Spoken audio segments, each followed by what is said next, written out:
Well, interestingly enough, I was the first one, so I really wasn't sure what this organization was all about and exactly what they saw as a legend.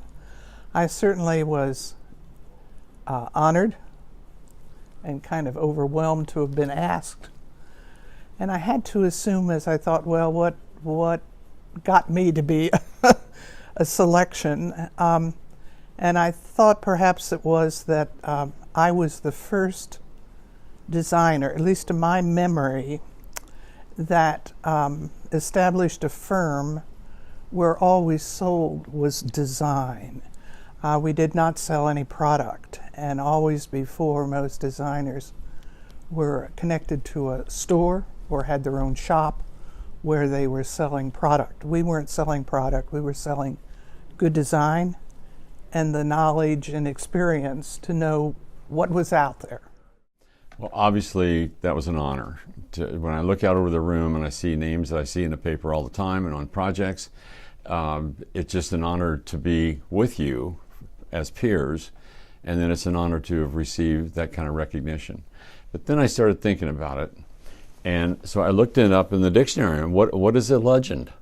You know, you're a legend. Okay, what does that mean? So I looked it up, and what I found was it's an unverified story handed down from earlier times.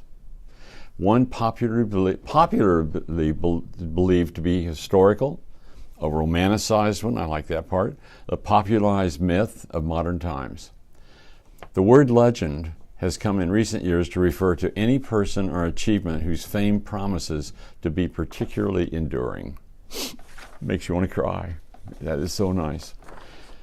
But then it reminds me of another adage, and that is, if I could just be the kind of person my dog thinks I am, then that's a pretty good recognition too. So I thought about that. But on a serious note, I'm humbled, continue to be humbled by it because of the respect I have for everyone in this room. Well, first of all, it was very humbling. I was, I would have to say shocked that I was chosen, really. And I felt it was actually very early in my career, so to speak, because I just feel there's so much more to come. But it was just such an honor, and to be with in that group of the people that have been legends as well since time has passed. Well, I think the first thing it meant was that I must be old enough in some way to have some reputation. It was very humbling, you know, to sort of have that moniker bestowed on you, and so it had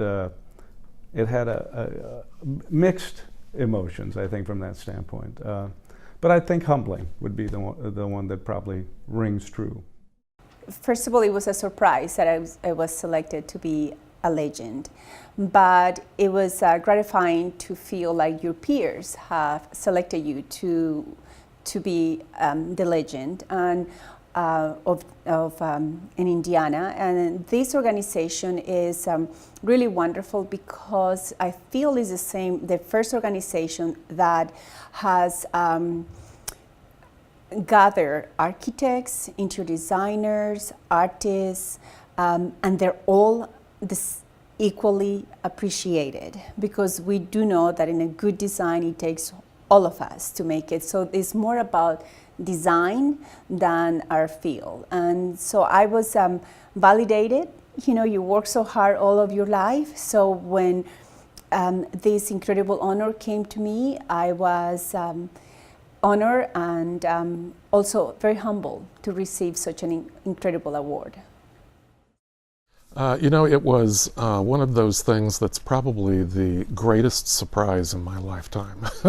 I had no aspirations for any kind of review of my portfolio of work, and so it was an amazing recognition. It meant that I saw the growing maturity of the professions in the state of Indiana, and I was seeing the body of these legends, which again, it's still hard for me to compare myself to. I'm quite humbled by being inside that group. But we have so much to be proud of in what has been designed and built in Indianapolis and statewide.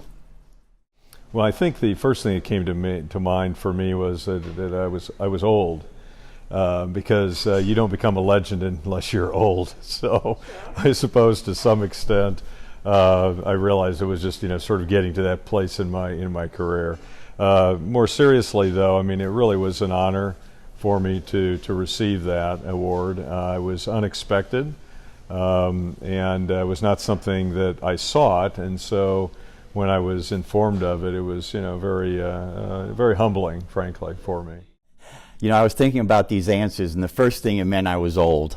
Obviously, legends, I think, have a tendency to have spent a lot of years, but it was very meaningful, and I think as I look back on it, maybe the most meaningful thing was having selected to go into education, which obviously limits practice. I've always had a limited practice firm. I think still being recognized by the design community meant a lot to me, that you could, in a way, kind of divide your professional talents between both teaching and practice. Well, it was very surprising. It was humbling, because I think so much of what we do is a team effort. And so very grateful, humble, but definitely wanted to be a celebration of our firm's activities. And so that's the way I thought of it, and I was grateful to be part of the list that you had named and honored in the past.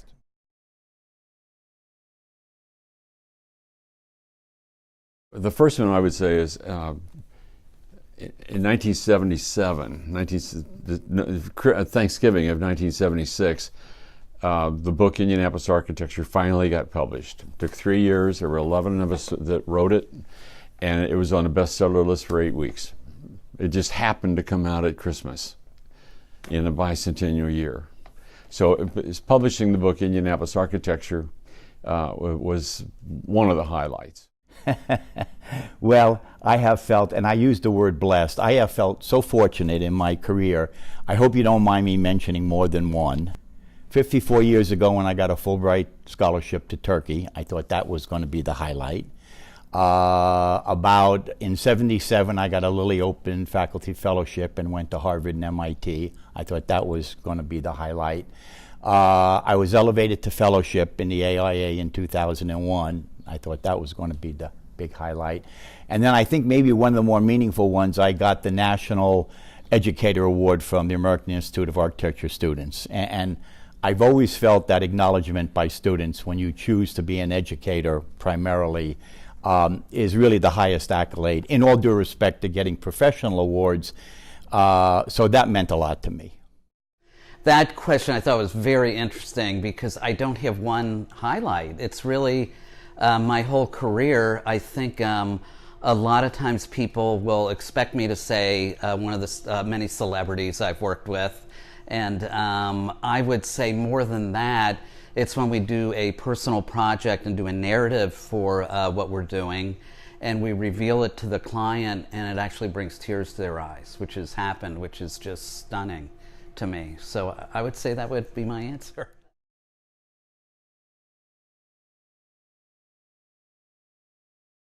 Sort of, but if there's a good way to word it, it would be that we look and see and search for the owner's quirks, and the owner's what the owner wants expressed, and that takes time. But if we do that properly, it's the owner's building. It's not our building, and I think what's imperative is that we can take that owner with whatever he builds and take it 20-25% further than he can do himself. So if that's a quirk, it's a quirk. Never used that word in a sentence in my life.